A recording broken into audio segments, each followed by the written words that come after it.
Hi, I'm Kara. Welcome to Power to the Flower. Today's project is my first fall container for the 2020 season. I am so excited! So what you're gonna need for this project are gardening gloves. I have a fork. I also have some snips. I love my garden knife and a spade. Okay, so in this case, I've already used soil. I put this soil in this pot only like a month ago to hold some of my annuals before I used them in other locations. So what I do in this situation, because the soil isn't very old and it hasn't been used very much, is I add compost to it. You can buy bags of compost at your local nursery. This is from our local nursery, Sloat.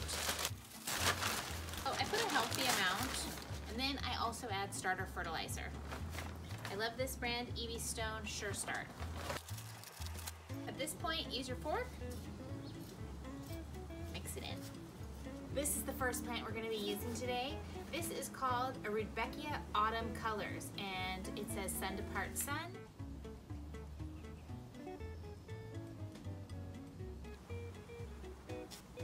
So the height of this is about at its max height, 20 to 24 inches and about 18 inches wide. So this will be a perfect thriller plant for the back of the pot. I'm going to be making this pot as a step down because it backs up to a bed that you never really see the back side to.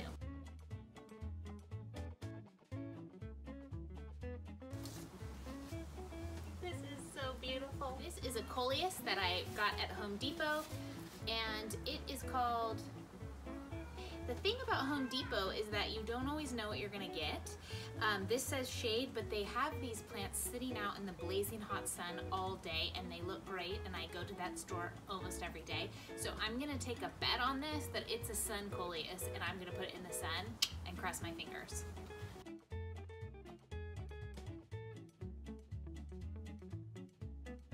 Okay, next up,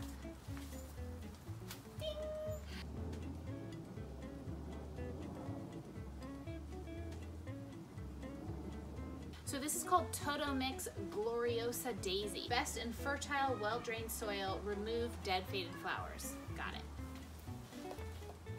Also from Sloat. This is kind of my star of the show. I'm gonna need more soil. I have some potting soil sitting here. Always use potting soil, not garden soil, in your pots. Are you ready for the next one? Look at these ornamental peppers. They're purple and they're going to turn red and yellow. So pretty.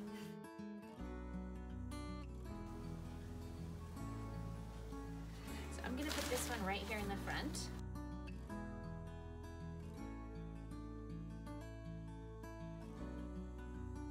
So this is gonna give a little red to the flavor here. And I like to pick the ones that are not yet blooming so they can come into full bloom for me. This gets to about 10 to 20 inches tall and 12 to 24 inches wide. It is a perennial in our zone, so if you wanted to keep it till next fall, it would come back. I don't love doing that because they're not very expensive flowers, and I'd rather just get a new fresh one, but I did do that last year with some, and they were great. I'm going to use this verbena. This is a Superbena Dark Blue by Proven Winners, and I'm gonna use it because I think it's gonna give a little bit of a purple twist here. I'm just gonna snip off the edges. It hasn't bloomed for me yet because it's not been in a very good spot. It's been in the shade. You can see it's healthy, but it just needs some sun. So I'm gonna pop this in, and we're gonna see some magic happen.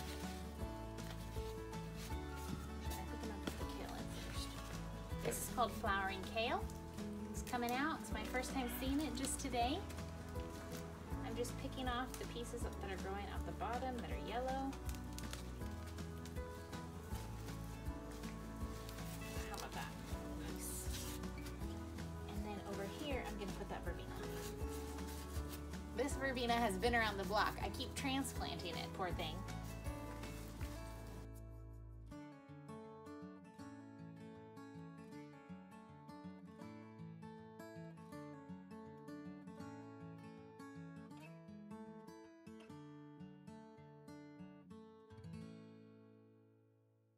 So this one's slightly smaller than that one.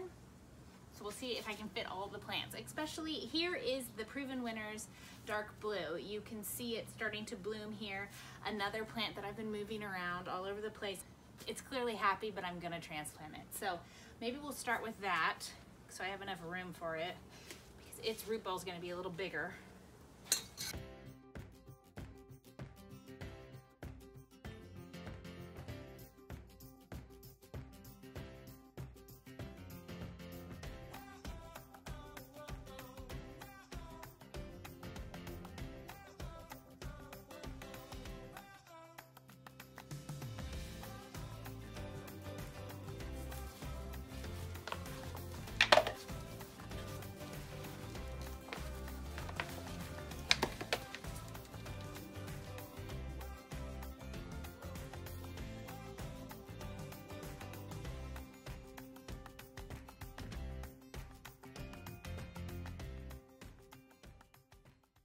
I think this is as full as this guy's gonna get. I didn't make it with the Hesta Hot Red Mum in this one, but I'm not sad. That is a small plant and I don't think it will be very noticeable.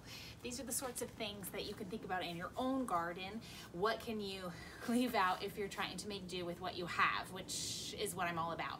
So when it comes to container gardening, sometimes you don't have the perfect containers, but you can still have beautiful things, because what's going to happen are all of these plants are going to grow bigger, and this is going to grow down over the pot, and you won't be able to see the differences between the pots if you've done a good job with your design, which I'm sure you have, because if you put it together and you like it, then you've done a good job. I'm gonna clean up and then I'll give you a little preview of the end here.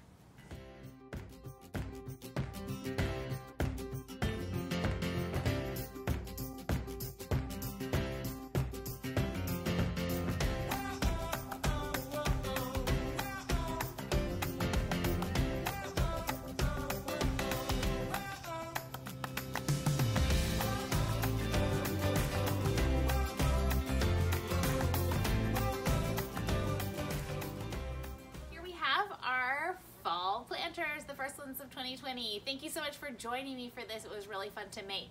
In terms of the care for these, I will be fertilizing them every week. My fertilize day is Sunday, just because it's easy for me to remember, and then I go and I fertilize all of my containers and any planted annuals that I have. Sometimes I even throw a little bit on a perennial like my salvia, and it totally helps. So I did a video on fertilizer, and you can find that on my YouTube channel. I love to use Maxi Bloom, which focuses all of the nutrients for the plants on blooming, because that's what I love. I want these plants to continue to flower and flower and flower and flower all season, and that is what happens when you feed your plants Maxi Bloom. I'll be using that every week, and outside of that, I'll be watering every day while it's over 90 degrees Fahrenheit, and then as the fall temps come, I'll start tapering that back to less and less. So I think that's about it.